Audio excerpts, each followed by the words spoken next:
Hi guys, welcome back to the channel. Today we are giving you a tour of the Southern Coastal Highway.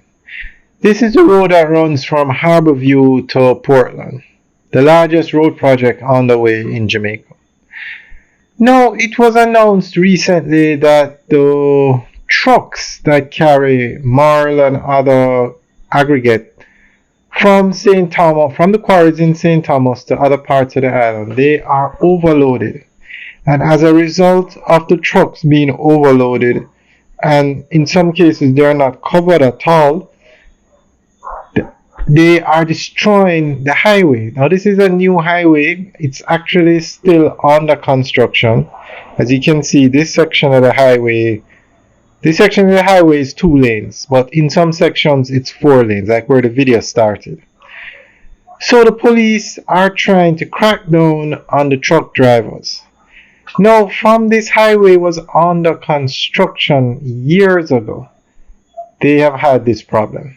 We've actually done videos driving behind the truck, and you can see all the aggregate falling off the truck onto the road.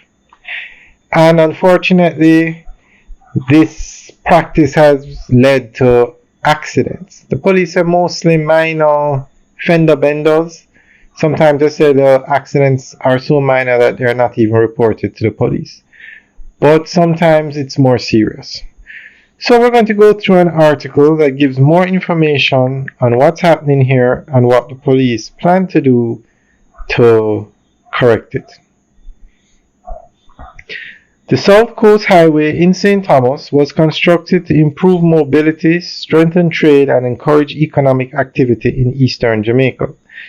Yet in recent months, this roadway has been marred by a troubling safety hazard: overloaded trucks spilling gravel, sand, and other sediments onto the highway.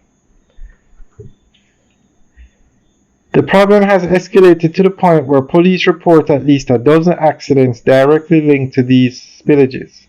It highlights the urgent need for stricter regulations, better enforcement, and greater accountability among truck operators. One of the most pressing concerns is the frequency and scale of the spills. To the average eye, the amount of gravel and sand deposited on the asphalt between the Mark Bay roundabout in St. Thomas and Bull Bay in St. Andrew could easily fill half a truck. This creates a hazardous driving environment, particularly on curves and inclines where vehicles may skid and lose traction. In effect, a highway that was designed to reduce risk and ease travel has become a source of danger for many motorists.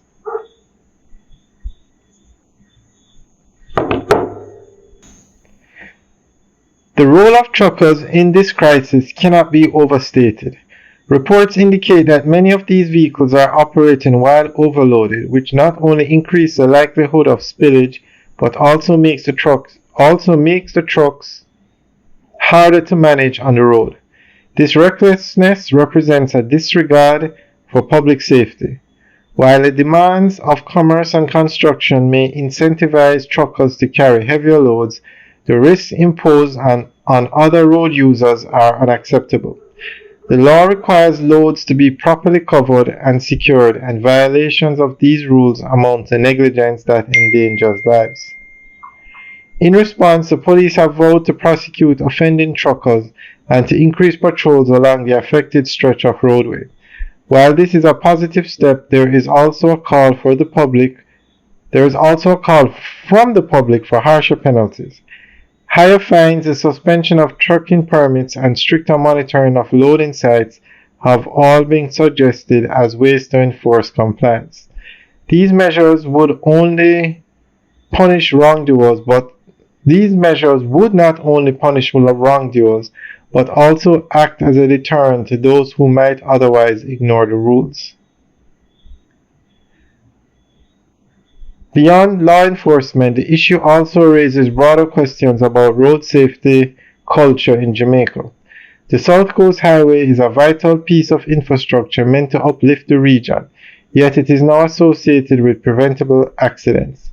Unless systemic change occurs in how trucking operations are monitored and regulated, the cycle of spillage accidents, and emergency response will continue. Alright, guys, that's the end of the update article. So let us know what you think. Leave your comments in the section below. Alright, guys, have a good day.